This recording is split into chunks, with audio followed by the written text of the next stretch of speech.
میں ہمیشہ ایک چیز کہتا ہوتا ہوں اللہ تعالیٰ کے بارے میں کہ دنیا اور دنیا کی چیزوں سے آپ بے شک مایوس ہو جائیں، لیکن کبھی بھی زندگی میں اپنی نمازوں اور اپنی دعاؤں سے مایوس مت ہوں، کیونکہ یہ وہ چیزیں ہیں جو آپ اللہ کے لیے کرتے ہیں، اور وہ اس چیز کو بہت برا، یعنی اس کو یہ محسوس ہوتا ہے اللہ کو، جب اس کا بندہ نمازیں تو پڑھے، دعائیں تو کرے، اس کے پاس اپنی منتیں اور اپنی مرادیں تو لے کے آئے، لیکن اس کو وہ یقین نہ ہو جس یقین کا وہ اللہ سے دعویٰ کرتا ہے، دعوے میں جو انسان جھوٹا ہو، بہت اس کو برا محسوس ہوتا ہے۔ دنیا کی چیزوں سے آپ بے شک مایوس ہو جائیں، کیونکہ دنیا والے مایوس ہی کریں گے آپ کو۔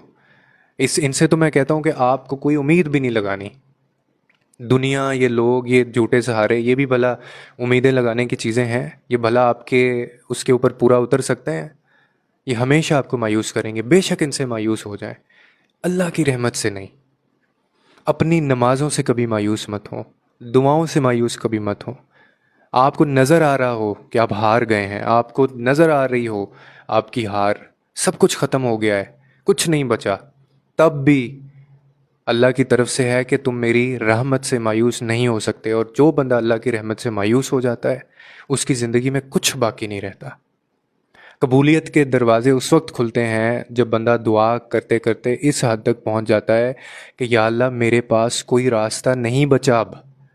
میرے پاس کوئی ذریعہ نہیں بچا، اب کوئی وسیلہ نہیں ہے میرے پاس، مجھے اس مصیبت سے تو صرف نکال سکتا ہے، تیرے سوا کوئی نہیں ہے، تو ہی بس یہاں سے مجھے نکال سکتا ہے۔ یہ والا ایٹیٹیوڈ، یہ والا رویہ آپ کو اپنے اندر لے کے آنا ہے، تب کھلتے ہیں قبولیت کے دروازے۔ آپ ہسٹری پڑھ کے دیکھیں اپنی،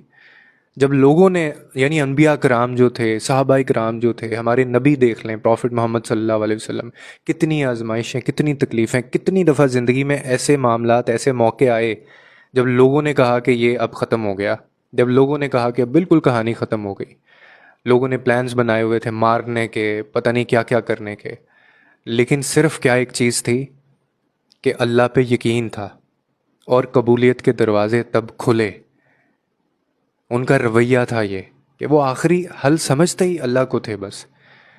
بس بندے تو آپ بس ایک چیز یاد رکھیں کہ بندے کے عقل و فہم کا یہاں تک پہنچ جانا، یہی جو ہے نا اس چیز کی گواہی دیتا ہے، اور یہ اس چیز کو ثابت کرتا ہے کہ آپ کا خدا پہ یکتا یقین ہو گیا ہے۔ ایسا یقین کرنا ہے آپ کو اپنے رب پہ۔ تو ہمیشہ یاد رکھیں، جہاں سے میں نے بات شروع کی تھی، ٹیک اوے کیا ہے سب سے زیادہ، کہ دنیا اور دنیا کی چیزوں سے بھلے ہی مایوس ہو جائیں، لیکن اپنی نمازوں اور اپنی دعاؤں سے اور اپنے رب کی رحمت سے کبھی مایوس نہ ہوں۔